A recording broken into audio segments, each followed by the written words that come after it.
unalive And what about themselves. the fact that That's very women's mental health has been astronomically growing in the negative direction under feminism, especially under the egalitarianism of gender? They report the happiest levels that women report are when they're married and in traditional gender roles. Have you ever heard of the term the phrase ignorance is bliss? I'm sorry, do I need to go and experience killing someone, right, to know that I don't want to experience killing someone? What? Well, how does that have anything to do with what I said? Ignorance is bliss. It's possible, for instance, that I could kill someone and really love it, right? Would I be able to maybe talk about it? Well, hang on. I want you to answer my question. Is that possible? I just don't really understand how that's related. Can you answer my question, though? Isn't it possible that I could kill somebody and then just really like it?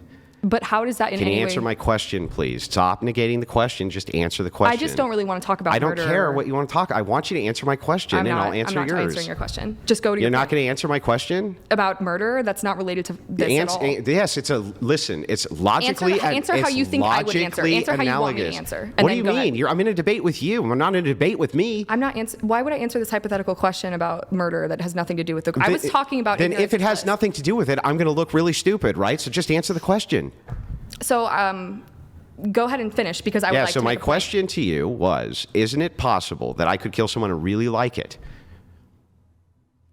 That would be yes or no. Waiting. Yeah, I understand how this works, but... I need you to answer my questions. We're in a debate.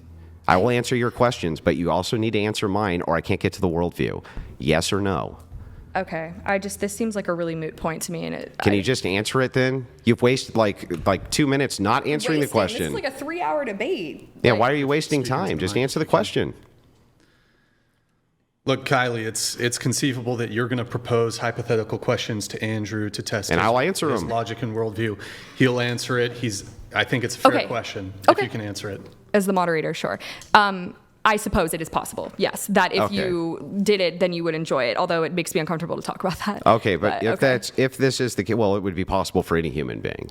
Yeah. Yeah, logically possible. So the thing is that knowing that this is true, that we could, I am actually ignorant, having never killed anybody, right?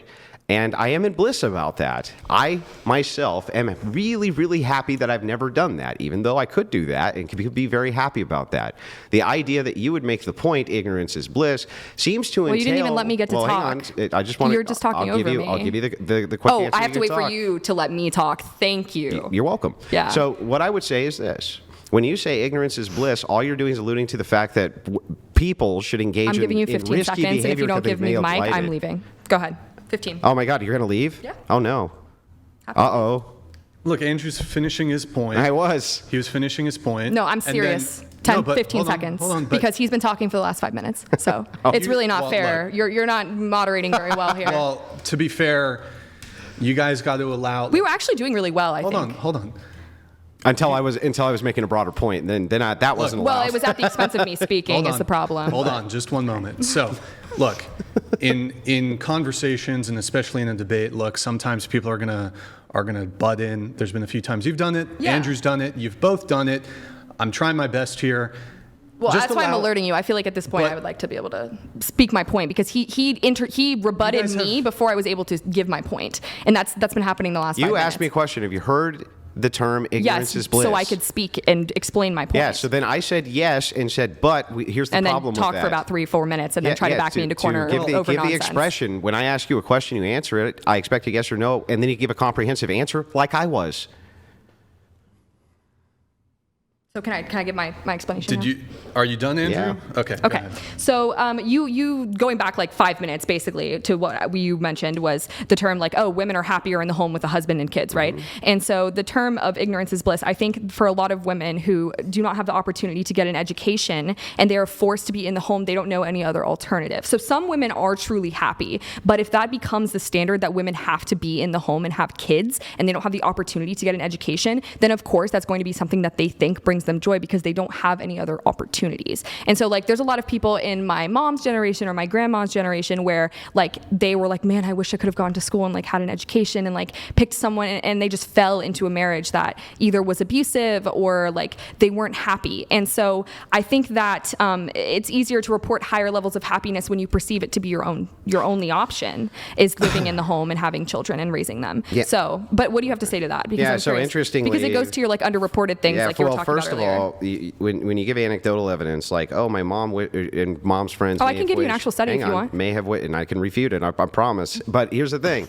when you give anecdotal evidence and you say, well, my mom's friends, this and that, wish that they could have gone to school. There's also anecdotal evidence, and an awful lot of it, and you can find it on YouTube right now, of tons of women saying they wish that they had not gone and gotten a career, and wish that they would have instead deferred those childbearing years in order to have a family, because they see the happiness levels of their friends, colleagues, coworkers, things like this. That anecdotally is also just as true. But to even go on to the ignorance is bliss, I could say this and make this case about literally anything. I could say, well, I would love heroin, right? I've never taken it, but ignorance is bliss, right? Oh, I could say ignorance is bliss about literally anything, any drug, well, that's not the only hang on, any though. risky, I didn't cut you off, any risky behavior, any of this. I could say that about anything. What you're doing is saying, these women are happy. There must be some bad reason for that. Oh, no, some women are happy. No, you're saying, I agree. These women are happy, and there must be a bad reason for that, and the bad, because they're doing Not for all traditional, of them. hang on, because they're doing traditional gender roles. So that must be bad. So we can explain that away by saying, if they had all these negative experiences, that those women who have those negative experiences actually report a higher unhappiness level, those women would actually be happier. That's absurd logic, by the way. Okay, sure. Well, again, I agreed with you on quite a few things there, but I would also like to say that, like I said at the beginning in my opening statement, the home being the most dangerous place for women, like there are women who are in abusive marriages, and so they have to convince themselves that they are happy because their husband is beating them or like assaulting them or harming their children. And when you're in that sort of situation, it's very difficult to be able to walk away from it, and oftentimes because you're isolated. And so, yeah, because the home is the most dangerous place for women, and 6 women are killed every hour in the home around the world. Those are very difficult realities that a lot of people don't want to grasp. And I'm not saying that every woman doesn't, isn't happy in the home. I think there are plenty of happy moms. I mean, my mom has worked and raised our children, her children, and my sisters and I, and like helped my dad out with like work. But yeah, for the most part was a stay-at-home mom, and I think she really enjoyed it. But for me, at this point in my life, that's not something that I would like. And it's not to say that it's, it's a bad thing, but I think that some people are convincing themselves that they're happy when in reality it's a very difficult situation. I'm going to have to go back to the NIS, where I point out to you that as you keep saying that the most dangerous situation for women is in the home. Well, that's according to the UN around the world, though, not just here. Okay, but inside of the United States, at least, and inside of the Western nations, this is a commonality that they all share. It's not usually from the husband. It's usually from boyfriends of single women or single moms, or as far as, for instance, cohabitation. Cohabitation leads to some of the worst outcomes for women when they're not married, and men. It leads to terrible outcomes for both.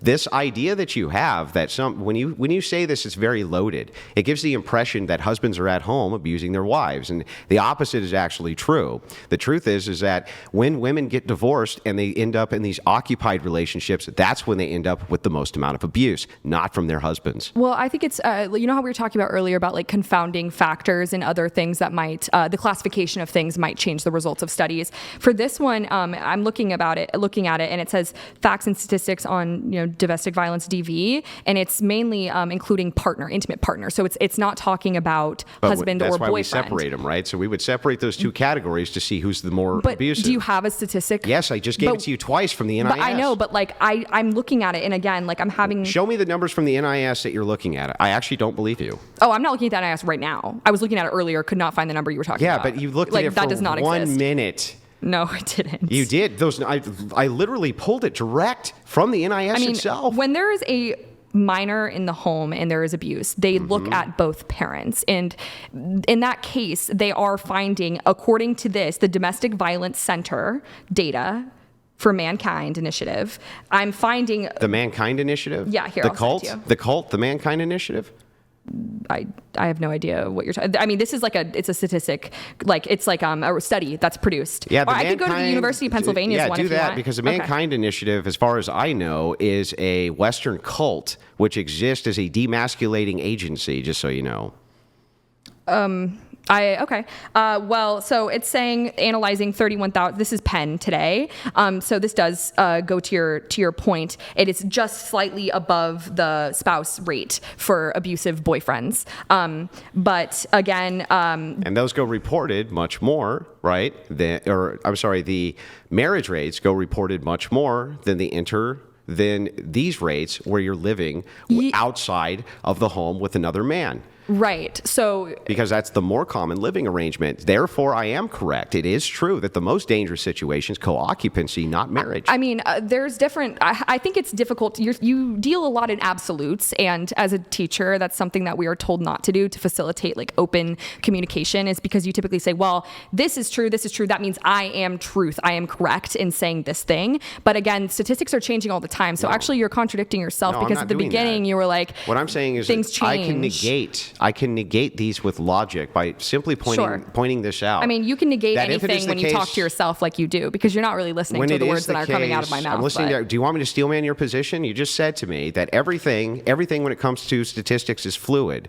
I would tend to agree with that based on oncoming data which is coming in. However, we still have to apply logic and inductive reasoning even when we're dealing with data sets, especially. I didn't say we don't. I agree. So those are unchanging, unconfounding variables, logic and reason. So if we're using those two things, we can easily point to this and say, we know for sure that it's going to be underreported in cohabitation and possibly reported at least better from the marriage standpoint. That's probably true. I don't think anybody would really dispute that. Yeah, actually, I found a study to your point. Researchers have consistently found higher rates of violence in cohabitating compared to marital relationships. But in those cases, still, it is 95% of perpetrators are male. So what do you have to say in terms of that? Yeah, okay, so here's what happens. What feminism has done, especially with the destruction of the marriage, is it has put women in the most vulnerable position, where now they leave their home with their husband, where the abuse rates are not nearly so high as pretentious feminists pretend they are,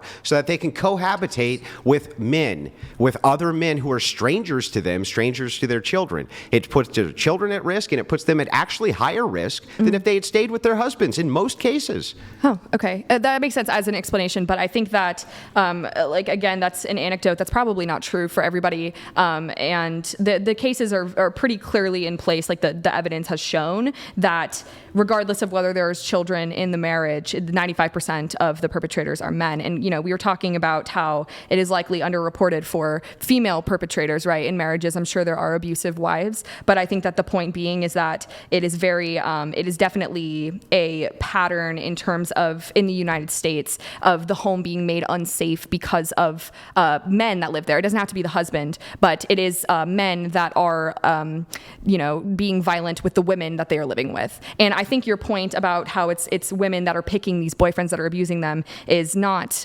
fair, because again, you don't know men that are going to turn out to be abusive until they hit you one day. It doesn't start out with, if you went on a first date with a woman and she clocked you in the face, would you continue to date her? No, you wouldn't. It's the same with women. Here's what we're going to do. Andrew, you give your response, then we're going to do prompt change. Okay.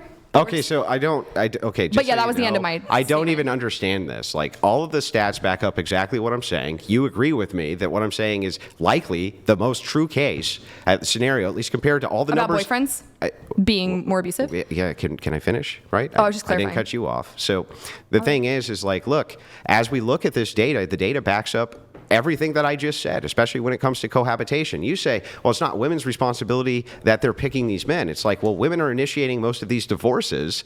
For one, they're leaving their husbands. They put themselves in this confounding situation where now they're being abused by strange men, often because they want them as sexual partners or other things like this. You say, well, that's true that the abuse happens inside of these places, male, whether there's children or not. Great. But when it's a cohabitation event where children are involved, you're now putting your children at risk because the risk skyrockets for abuse.